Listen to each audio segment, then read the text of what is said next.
Hello, everyone. Welcome back to another episode of the Personal Growth Talks podcast. I'm your host, Jason, and today we're diving into a fascinating topic that can change how you think, work, and live. Have you ever wondered if it's possible to make your brain sharper, more focused, and more adaptable? Well, the answer is yes.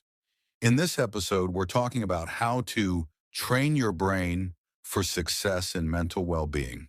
Hi, everyone. I'm Julia, your co host. I'm super excited about today's topic because, let's face it, who wouldn't want to boost their brain power? Whether it's improving your memory, enhancing your focus, or just staying mentally sharp, brain training is something anyone can do, no matter their age or background.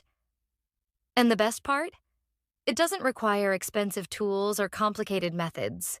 We'll be sharing simple, practical tips that you can start using today. Exactly. Plus, we'll discuss why training your brain is just as important as exercising your body.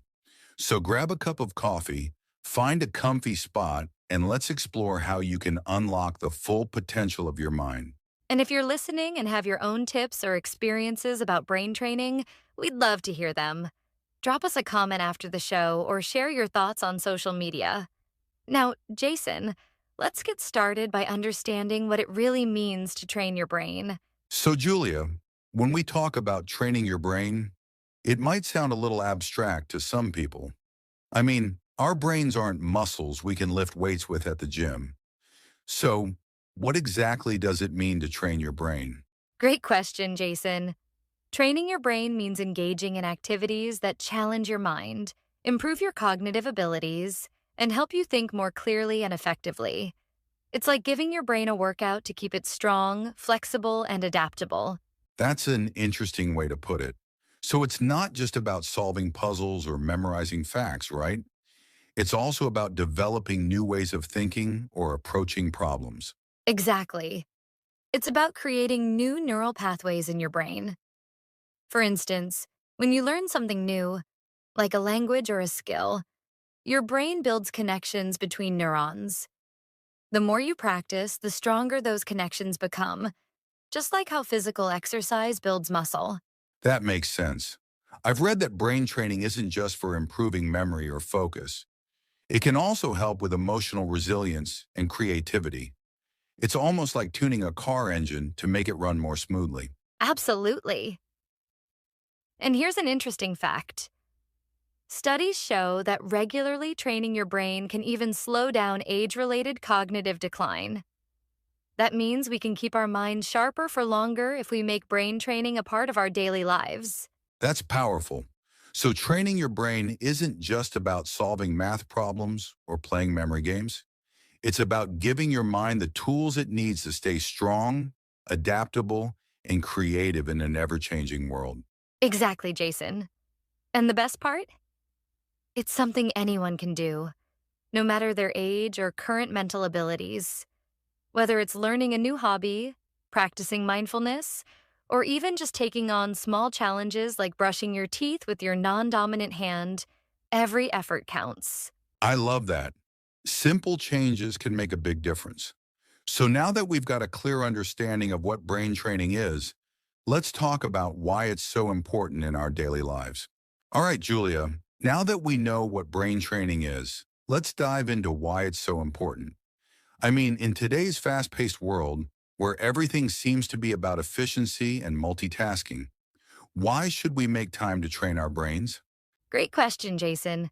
Brain training is crucial because our mental health and cognitive abilities play a huge role in every aspect of our lives. Think about it. When your mind is sharp, you're better at solving problems, staying focused, and managing stress. It's not just about being smart, it's about functioning at your best, no matter what challenges come your way. That's true.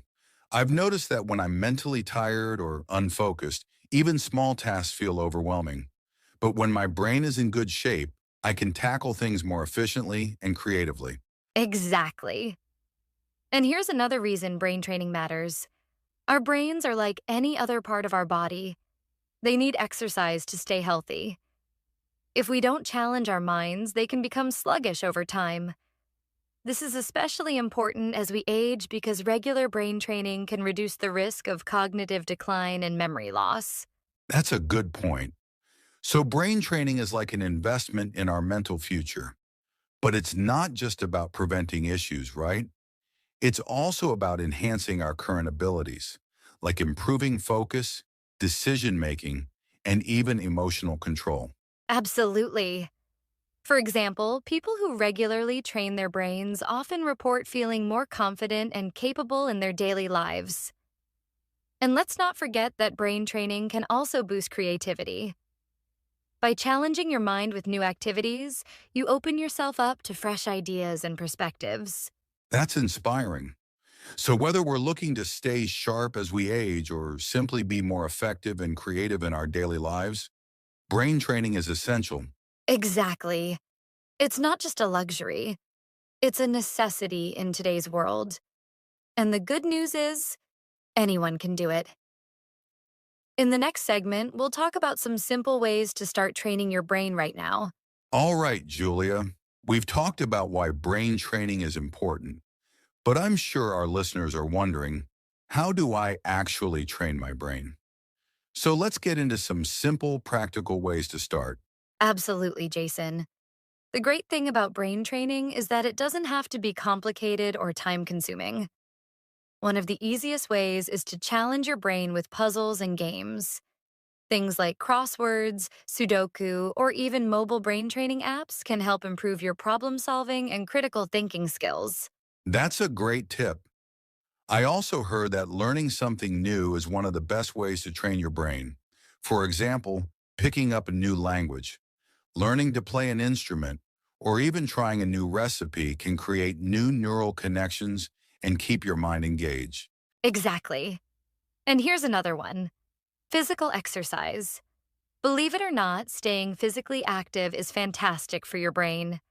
Activities like yoga, walking, or even dancing improve blood flow to your brain, which helps it perform better. That's true. I've noticed I think more clearly after a good workout. What about mindfulness practices like meditation? I've heard they're great for improving focus and reducing stress. Yes, meditation is amazing. It helps you train your mind to stay present and focused. Even just a few minutes a day can make a big difference. Another tip is to switch up your routine. For instance, try using your non dominant hand for tasks like brushing your teeth or writing. It might feel awkward, but it forces your brain to adapt and think differently. That's an interesting one. It's like giving your brain a little workout by doing something unusual. I'd also add reading as a fantastic way to train your brain. Whether it's a novel, nonfiction, or even listening to audiobooks, it keeps your mind active and exposes you to new ideas. Absolutely, Jason. And let's not forget about socializing. Engaging in meaningful conversations and building relationships can also challenge your brain. It's a great way to improve memory, emotional intelligence, and problem solving skills. That's such a good point. So from puzzles and physical exercise to meditation and socializing, there are so many ways to train your brain. And the best part is, these activities can be fun and rewarding at the same time. Exactly. The key is consistency. Even spending 10 to 15 minutes a day on these activities can lead to big improvements over time. So, listeners, try adding one or two of these tips to your daily routine and see how it feels. Great advice, Julia.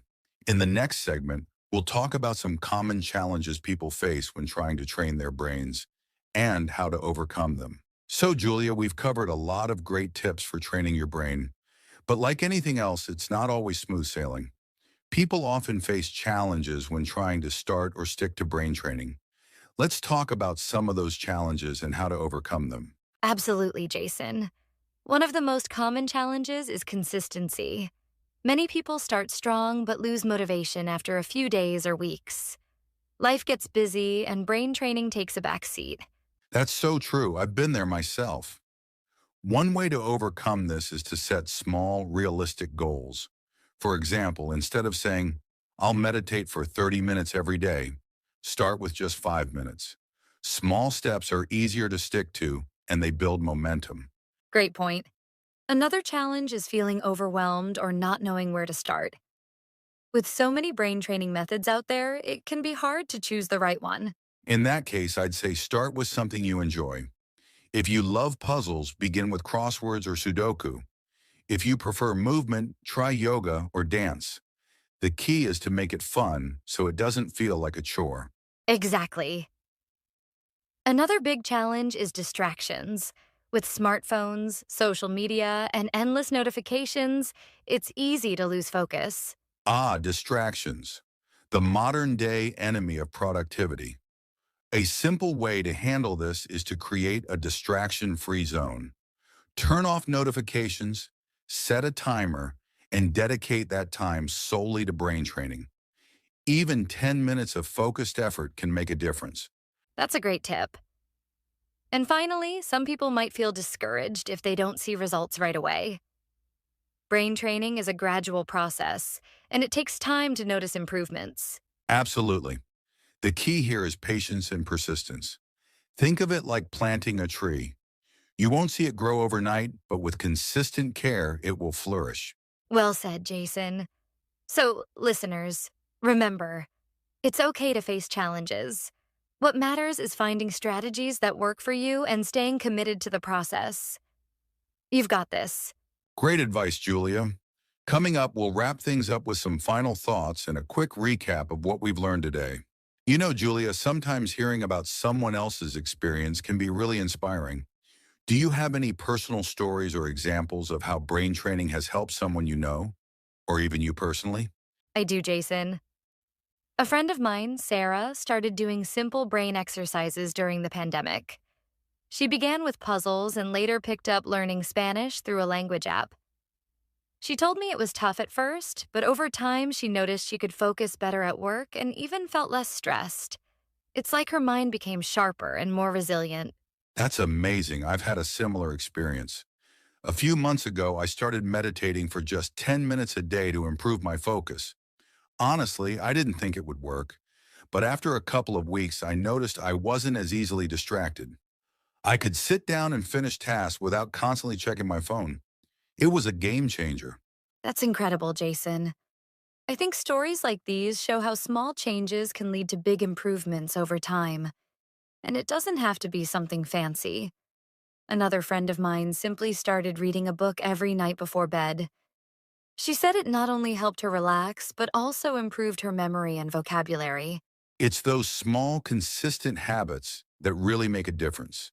And I love that these examples are so relatable. They show that anyone can train their brain, whether it's through learning, mindfulness, or just picking up a new hobby. Exactly. And listeners, if you've ever tried brain training yourself, we'd love to hear your stories. Share them in the comments or reach out to us. Your journey could inspire someone else to get started. Absolutely, sharing stories helps build a community of growth and encouragement. Now let's wrap up with some final takeaways for our listeners. Wow, Julia, we've covered so much today. What brain training is, why it's important, simple ways to get started, and even how to overcome challenges. I think our listeners are now ready to take their first steps toward training their brains. Absolutely, Jason. And to our listeners, remember, brain training doesn't have to be overwhelming. Start small, stay consistent, and make it enjoyable. You'll be amazed at how these little efforts can lead to big changes over time. That's right. And if you're ready to take action, here's what you can do today. Pick one brain training activity, whether it's solving a puzzle, learning something new, or practicing mindfulness. Spend just 10 minutes on it and make it a part of your daily routine. And don't forget to share your progress with us. Leave a comment, send us a message, or even tag us on social media. We'd love to hear how you're training your brain and what's working for you. Also, if you found this podcast helpful, don't forget to subscribe, give us a like, and share it with your friends. Let's spread the word about the power of brain training. That's right. And be sure to tune in next time, where we'll talk about another exciting topic to help you grow and improve. Until then, take care and keep training your brain. Thanks for listening, everyone. We'll see you in the next episode of the Personal Growth Talks podcast.